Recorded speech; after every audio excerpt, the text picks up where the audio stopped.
అన్ని రకాల వస్త్రాలపై up to 66% of. సరేలే, నేను రేపు వస్తున్నట్టు చెప్పు, లేకుంటే ఎల్లుండి పొద్దున వస్తానమ్మా అని చెప్పిన. రమ్మన్నాడంట, కానీ నేను వచ్చేసరికి ఆయన లేడండి, వెళ్ళిపోయాడు.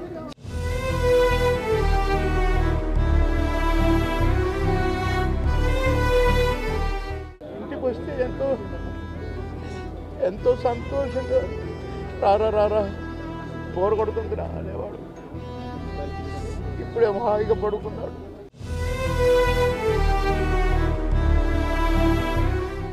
ఎన్నోసార్లు ఒకే ప్లేట్లో భోజనం చేశాం. అన్నం ముద్దలు కలిపెట్టేవాడు. తినవై, టైం తక్కువదిరా అది అనేవాడు. కోటన్న ఎటెళ్ళిపోయావు? సొంత తమ్ముడు కన్నా కూడా నన్నే ఒక తమ్ముడిలా చూసుకున్నావు. ఒకే కంచంలో తిన్నాం, ఒకే మంచంలో పడుకున్నాం. అలాంటి బంధాన్ని వదిలేసి నువ్వు ఎట్టెళ్ళిపోయావు. కోటన్నకు ఒక తమ్ముడు ఉన్నాడు, కానీ నేనే అసలు తమ్ముడుగా ఫీల్ అయ్యేవాడు. ఎన్నోసార్లు ఒకే ప్లేట్లో భోజనం చేశాం.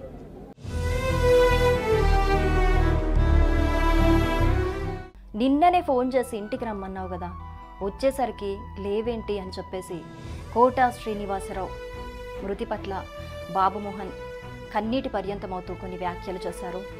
నాకు ఆయన తెలుగు ప్రజలందరికంటే కూడా నాకే ఎక్కువగా ఆప్తుడు అని చెప్పి కన్నీటి పర్యంతమయ్యారు బాబుమోహన్.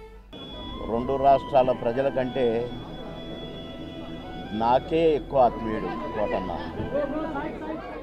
అలాగే మా ఇద్దరి అనుబంధం స్క్రీన్ మీద ఎలా ఉంటుందో, పర్సనల్గా కలిసినప్పుడైనా లేకపోతే బయట మాట్లాడుకుంటున్నప్పుడైనా ఎప్పుడైనా సరే మా అనుబంధం అలాగే ఉండేది. పాము ముంగిసలాగా ఎప్పుడు కొట్టుకుంటూ తిట్టుకుంటూ ఉండేవాళ్ళం, పంచులేసుకుంటూ ఉండేవాళ్ళం. కానీ ఆ అనుబంధంలో కూడా ఎంతో ఆప్యాయత ఉండేది అని చెప్పేసి ఆయన కోట అన్న అంటూ కూడా ఎంతో కన్నీరు పెట్టుకుంటూ విలపిస్తూ ఉన్నారు. అలాగే నిన్ననే ఫోన్ చేశాను, నాకు నిన్న ఫోన్ చేశాడు కోట అన్న. ఫోన్ చేసి ఎక్కడున్నావురా, ఏం చేస్తున్నావురా అని ఎంతో ఆప్యాయంగా పలకరించాడు. నేను షూటింగ్లో ఉన్నా అన్న, సాయంత్రం ఫోన్ చేస్తానని మళ్ళీ సాయంత్రం ఫోన్ చేశాను. సాయంత్రం ఫోన్ చేస్తే రేపు రారా ఇంటికి అని కోట అన్న చెప్పాడు. కానీ వచ్చేసరికి కోట అన్న లేడు అని చెప్పేసి కన్నీరు పెట్టుకున్నారు. సరేలే, నేను రేపు వస్తున్నట్టు చెప్పు, లేకుంటే ఎల్లుండి పొద్దున వస్తానమ్మా అని చెప్పిన. రమ్మన్నాడంట, కానీ నేను వచ్చేసరికి ఆయన లేడండి, వెళ్ళిపోయాడు.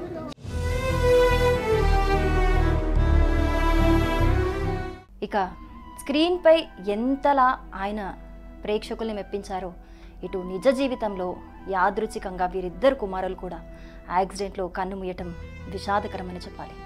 ఇక ఇద్దరికీ కూడా దేవుడు ఒకే బాధను మిగిల్చారని ఎప్పుడూ వీరిద్దరూ బాధపడుతూనే ఉండేవారు. ఇక వీరిద్దరి మధ్య 10 సంవత్సరాల తేడా ఉన్నా కూడా ఇద్దరు మాత్రం తమ అద్భుతమైన నటనతో ఆడియన్స్ని విపరీతంగా ఆకట్టుకున్నారు. సుమన్ టీవీలో మీ పర్సనల్ అండ్ బిజినెస్ ప్రమోషన్స్ కోసం కింది నెంబర్కి కాంటాక్ట్ చేయండి.